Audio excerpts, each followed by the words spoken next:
We're here in Mechanicsburg fixing siding. So we were called out here, checked out that we had multiple areas of missing siding on this gable, as around back and on the other gable. So 4 different sides that need to be replaced. First thing I noticed is that the nails were wrong.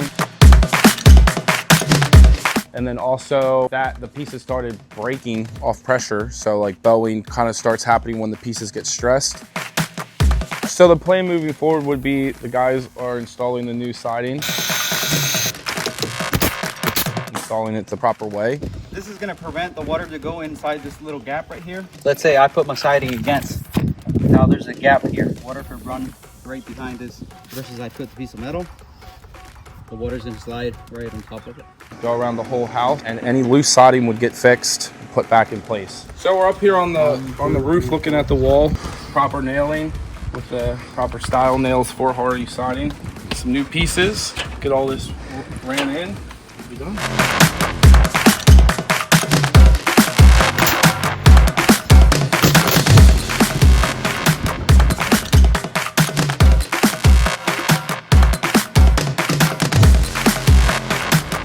Well, stop, cut. No.